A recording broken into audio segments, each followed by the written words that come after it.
Assalamu alaikum dostlar.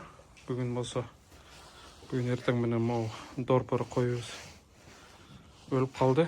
Кече мурда күн жакшынакай болчу. Кече эртең менен ичи өтүп баштап, настроениясы жок, басканга эмеси жок, шайманы жок.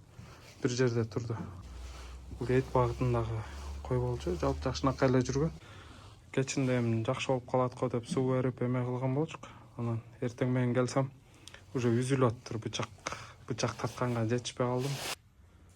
Нчо, эмеге айкинин да койдун эттери жок калган болчу.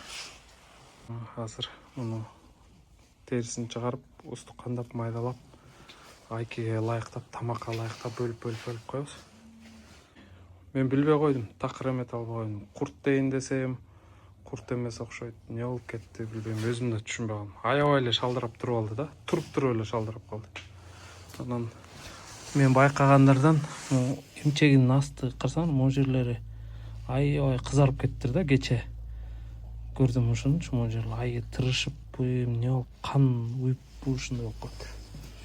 Колтугунун асты кече неме болгондо, кулагынын ичин эмектикем текшергем, температурасы жок болчу, бирок колтугунун асты эми ысык болчу, бирок ал жак постоянно эле ысык болот го дейм. Билгендер болсо жазып койсоңор болот. Ушундай ооруларды кандай алдын алыш керек. Рахмат достор, ассаламу алейкум.